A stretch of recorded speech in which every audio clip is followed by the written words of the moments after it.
দেখো বস, আজকে ভারত বিরোধী মানুষজন যারা রয়েছে তারা হয়তো বলতেই পারে যে ভারত এই সিরিজটা শুধুমাত্র জিততে পেরেছে অস্ট্রেলিয়ার সাথে বৃষ্টির কারণে। এটা বলতেই পারে, কারণ তারা ভারত বিরোধী, তারা ভারতের ভালো দেখতে পারে না ভাই।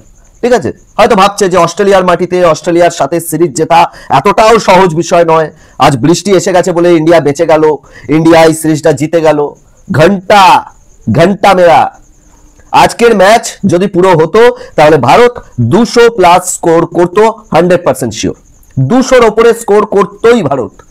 সালা 4 ওভার 5 বলে এখনো অব্দি, যেখানে পাওয়ার প্লে শেষ হয়নি, মাত্র 4 ওভার 5 বল হয়েছে এবং সেখানে শুভমান গিল এবং অভিষেক শর্মা মিলে 52 রান লাগিয়ে দিয়েছে স্কোর বোর্ডে। 52 রান 4 ওভার 5 বলে, মানে এটা আবার সেটাও কোনো উইকেট না হারিয়ে।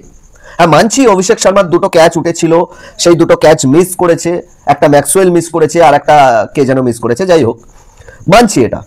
কিন্তু এটাও মানতে হবে যে যেহেতু উইকেট পড়েনি আর সেহেতু ভারত আজকের ম্যাচে 200+ স্কোর করতো। আর অস্ট্রেলিয়ার আমার মনে হয় না যে অকাদ আছে 200+ স্কোর ভারতের সাথে আজকের ম্যাচে অন্তত করে দেবে।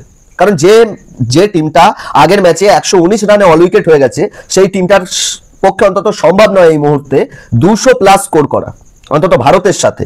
এটা বাংলাদেশ, আফগানিস্তান, নেপাল নয় যে 200 রান করে ফেলবে অস্ট্রেলিয়া। ঠিক আছে, তো ক্লিয়ার কথা এটাই যে ভারত এই সিরিজ বুক ঠুকে জিতেছে, কোনো বৃষ্টির কারণে জেতেনি, বুক ঠুকে নিজের জিগড়া দেখিয়ে জিতেছে। আর হতেই পারে যে অস্ট্রেলিয়া গাবার মাঠে হারে না বা অমুক করে না তমুক করে না, হিস্ট্রি ভাই পিছনে গুজে রেখে দাও। ক্লিয়ার কথা, ইন্ডিয়াকে টি20-তে হারানো এখন এতটা সহজ বিষয় নয়, আসান বিষয় নয়। এটা ক্লিয়ারলি একদম সাদা পৃষ্ঠায় লিখে নাও, সাদা কাগজে লিখে নাও যে ইন্ডিয়াকে টি20-তে হারানো মানে একটা বিরাট বড় কঠিন বিষয় ভাই, বড়ই কঠিন বিষয়। কারণ এটা হলো Surya gang, the Surya gang. Surya Kumar যাদবের টি20-র যে গ্যাংটা তৈরি করেছে এটা মহা লেভেলের খতরনাক ভাই, মহা লেভেলের খতরনাক। এই টিমটাকে হারানো এতটা সহজ নয়, তাই ভারত বুক ঠুকে জিতেছে অস্ট্রেলিয়ার মাটিতে, এটা একদম শিওর। এই বিষয়ে কোনো আমার সন্দেহ নেই, ছিল না, থাকবেও না।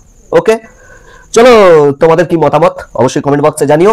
আর পাশের একটা ছোট দেশ আছে, সেই দেশটার কিছু ক্রিকেট ফ্যানেদের আজকে একটু ফাটছে, আমি বুঝতে পারছি, কারণ অস্ট্রেলিয়ার সাথে টি20 সিরিজ জিতেছে ভারত, এটা তাদের একটু হজম হবে না। তো তাদেরকেও জানাই যে কনগ্রাচুলেশনস ভাই। তোমরা ভারতের যত খারাপ চাইবে ভারত ততই ধীরে ধীরে ওপরে উঠবে, এই বিষয়ে কোনো সন্দেহ নেই, কোনো সন্দেহ নেই এই বিষয়ে। কারণ আমার মনে হয় যারা কলা গাছকে সাপোর্ট করে তারা ভারতকে সাপোর্ট না করাটাই বেটার। তারা যত কম সাপোর্ট করবে ভারতের উন্নতি তত বেশি হবে। যেদিন বাংলাদেশ ভারতকে সাপোর্ট করতে শুরু করে দেবে সেদিন আমি কনফার্ম, আমি শিওর যে ভারতের খারাপ সময় সেদিন থেকে চালু হয়ে যাবে। ওকে, তো বাকি তোমাদের কি মনে হয় অবশ্যই কমেন্ট করে জানিও। টাটা, বাই বাই, দেখা হচ্ছে নেক্সট কোনো ভিডিওর সাথে। আজকে বেশ প্রফেশনাল ভাবে ভিডিওটা আর বানালাম না, কারণ বৃষ্টির কারণে ম্যাচটা ভেস্তে গেছে, মনটা খারাপ হয়ে গেছে ভাই। চলো টাটা।